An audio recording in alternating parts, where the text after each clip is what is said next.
Kamusta po kayo? Bago po ang lahat, first things first.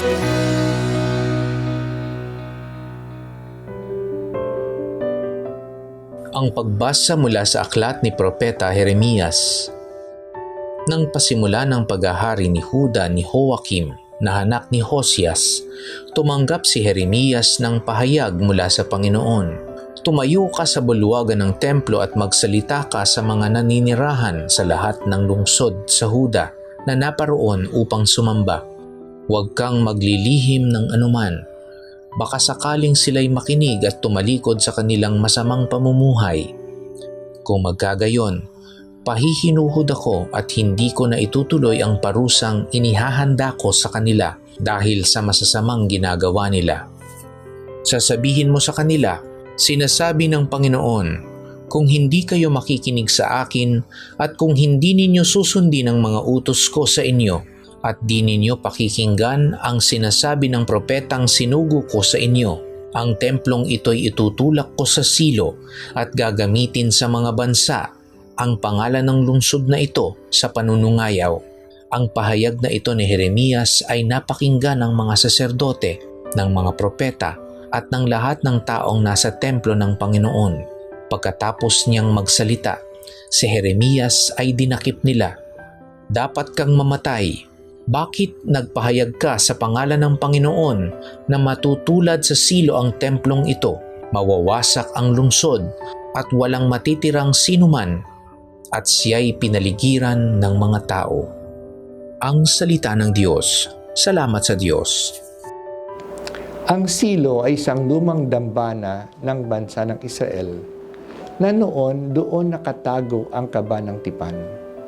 Ngunit itong panahon ni Jeremias ay ang dambana ng silo ay napabayaan na at nasira na. Si Jeremias ay inutusan ng Diyos na tumayo sa pintuan ng templo ng Jerusalem at doon magpahayag. Ang kanyang pagpahayag ay mabigat. Sinabi niya na kung hindi magbabago ang bayan ng Diyos, ang templo ng Jerusalem ay masisira tulad ng dambana ng silo.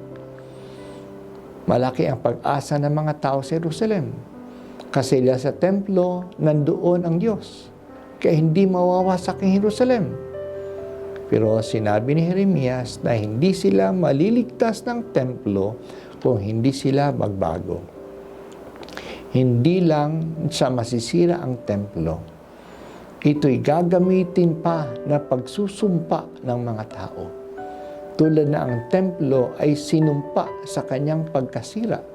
Susumpain din ang lahat ng hindi susunod sa Diyos, tulad ng pagkasira ng templo. Galit na galit ang mga leaders ng mga tao, ang mga saserdote, ang mga propeta at mga namumuno. Pero si Jeremias ay pinanindigan naman ng mga tao. Nakita ng mga tao na tama naman ang mga warnings ni Jeremias. Mali ang pananalig ng mga tao sa templo ng Diyos sa Jerusalem. Akala nila na hindi masisira ang lungsod ng mga taga-Babilonia kasi nandoon ang templo ng Diyos. Nandoon ang dambana ng Diyos. Nandoon ang kaba ng tipan. Pero sinabi ni Jeremias na mayroon na silang karanasan na hindi naman naligtas ang dambana ng Diyos tulad ng silo kasi hindi nagbago ang mga tao. Ganito din sa ating panahon. Hindi tayo maliligtas ng anumang dambana o simbahan o ng anumang organisasyon kung hindi tayo susunod sa salita ng Diyos at magbago. Hindi ang anumang struktura o samahan ang magliligtas sa atin, kundi ang pusong masunurin sa Diyos.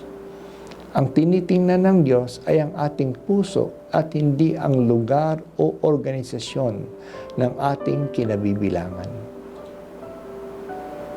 Ang iyong salita, Panginoon, ang aming kublihan. Hindi mo pababayaan ang sumusunod sa iyo.